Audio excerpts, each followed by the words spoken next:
Saudaraku yang terkasih dalam nama Tuhan Yesus Kristus,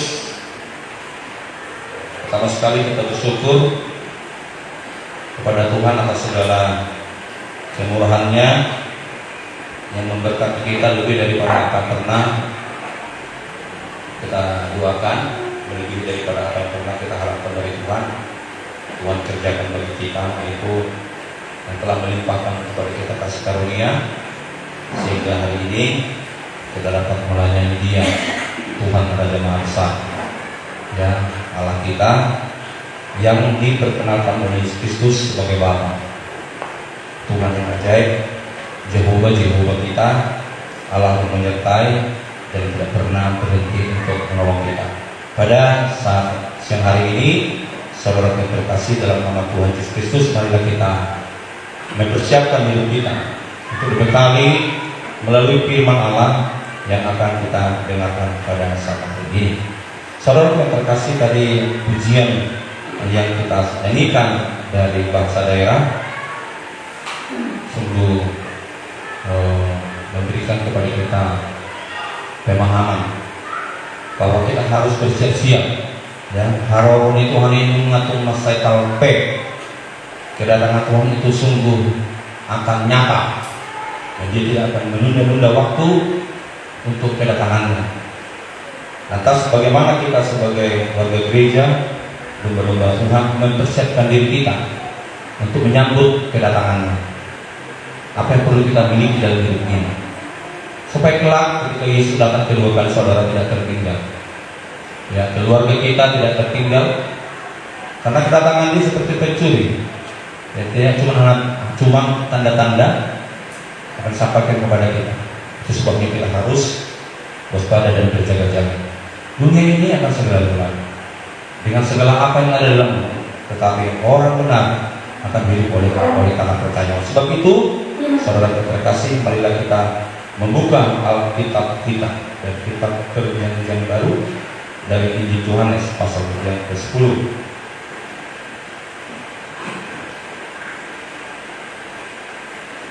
Ayat pertama sampai dengan ayat yang ke-30 panjang. Saudaraku yang terkasih di dalam nama Tuhan Yesus Kristus, seperti apa yang saya sampaikan tadi di awal, bahwa pujian kita menyatakan saudara terkasih dalam nama Tuhan Yesus Kristus bahwa Dia akan segera datang,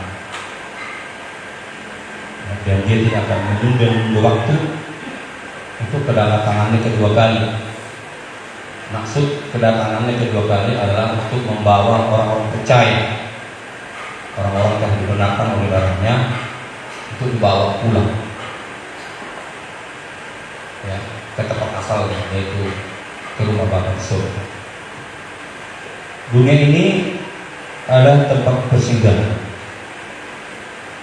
Kita tidak selama-lamanya di sini, ya, walaupun ada orang berumur sampai di atas 100 tahun, itu juga sementara. Kalaupun banyak orang yang berhasil secara ekonomi sampai memiliki harta 2 triliun, itu juga akan segera berlalu. Seperti seorang pengusaha nomor 5 terkaya di Indonesia, keluarga Saudara Salim, yang hanya memiliki harta sekitar 144 triliun.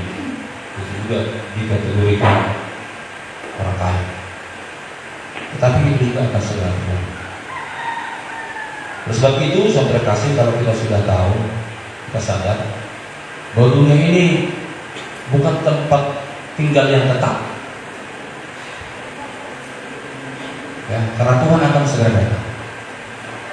Percaya atau tidak, ya pasti datang. Puji Tuhan. Ditolak atau diterima, dia pasti datang. Seperti pernah saya melihat ada sebuah tulisan di belakang truk, barangkali supirnya ini orang percaya. Ditulis di belakang truk itu, beli or not. Islami. Percaya atau tidak, Yesus akan segera. Dan maksud saya ini supirnya ini anak Tuhan.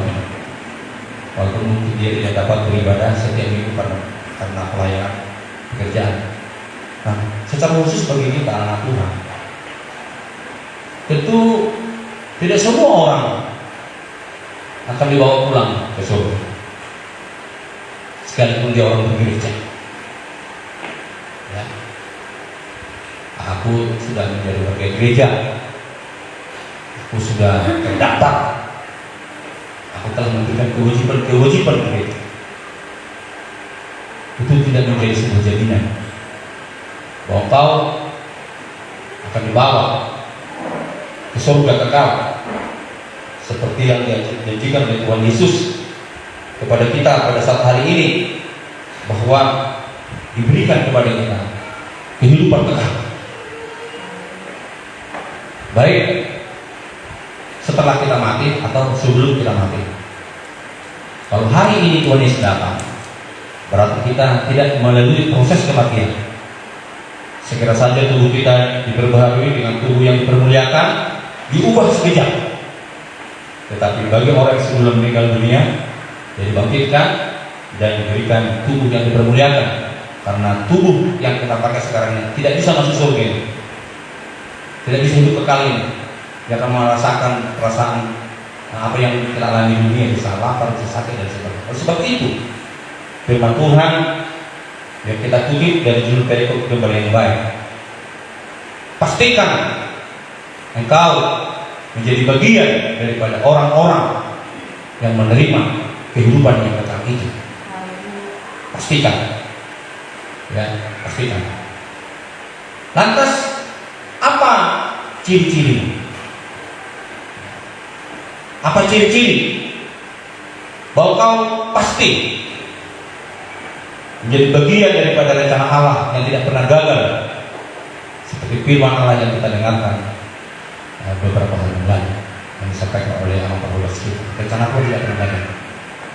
Sebab itu, saudara terkasih, dalam nama Tuhan Yesus Kristus, saya memberikan judul khotbah ini, ciri-ciri domba.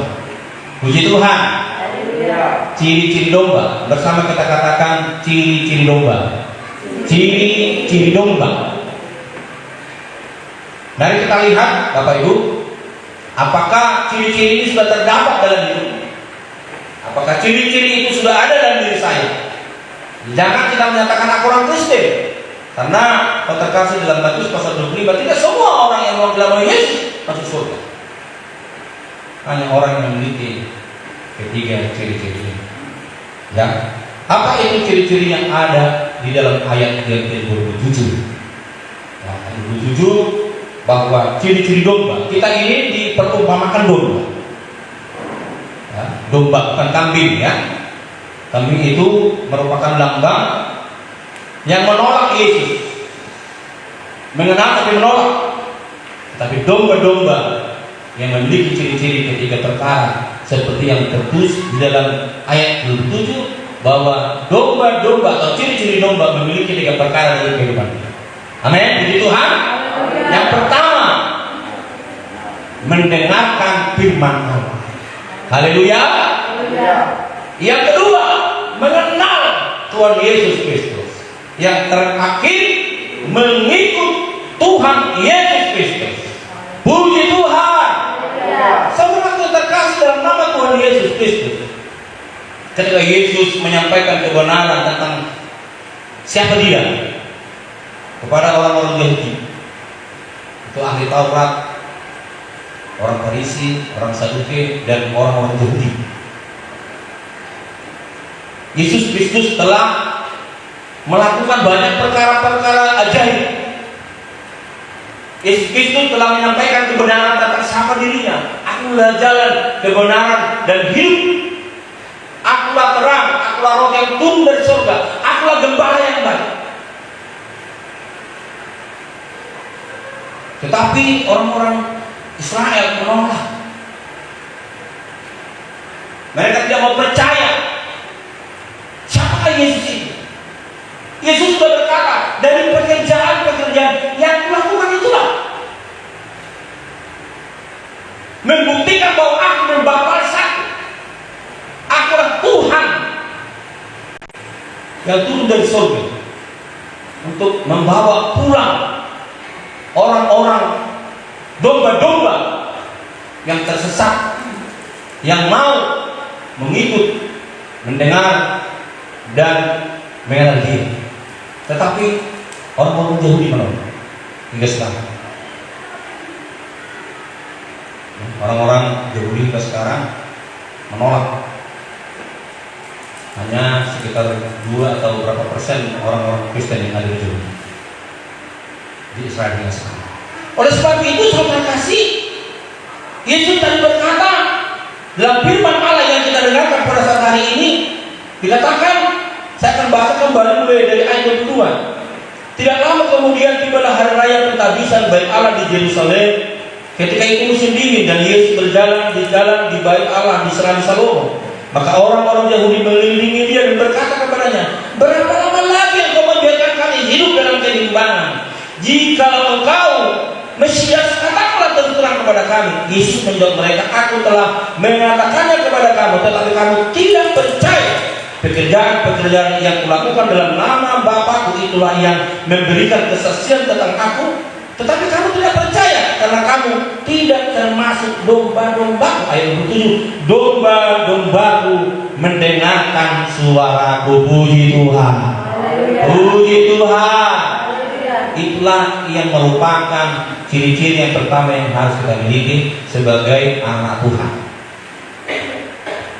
Puji Tuhan. Kapan kita mendengarkan firman?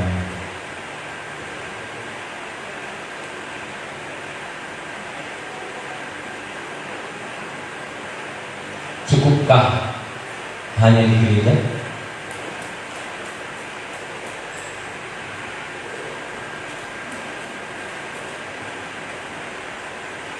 Tuhan Yesus berkata, di setiap waktu, kapan saja, di mana saja, bagaimanapun keadaan, kita harus dengar akan firman Tuhan. Puji Tuhan. Mengapa kita harus mendengarkan firman Allah? Saudara kasih, sekarang firman Allah itu hidup dan berkuasa. Firman Allah itu adalah pelita. Firman Allah itu adalah terang. Dan firman Allah itu hidup. Yaitu Tuhan kita, Yesus Kristus, yang menjadi gembala atas hidup kita. Puji Tuhan. Dia akan menuntun kita kepada air yang tenang. Dia akan menuntun kita kepada rumput yang hijau, mencukupkan, melengkapi, memberikan apa yang perlu bagi domba-domba. Oleh sebab itu, saudara yang terkasih dalam nama Tuhan Yesus Kristus, sendirikan telingamu untuk setia mendengarkan firman Allah. Puji Tuhan. Dengan mendengarkan firman Tuhan itulah kita akan menjadi pribadi yang kuat dan pribadi yang berkemenangan. Kalau telingamu itu lebih condong mendengarkan perkara-perkara apa yang ada di sekitar kita ini, kita akan menjadi ragu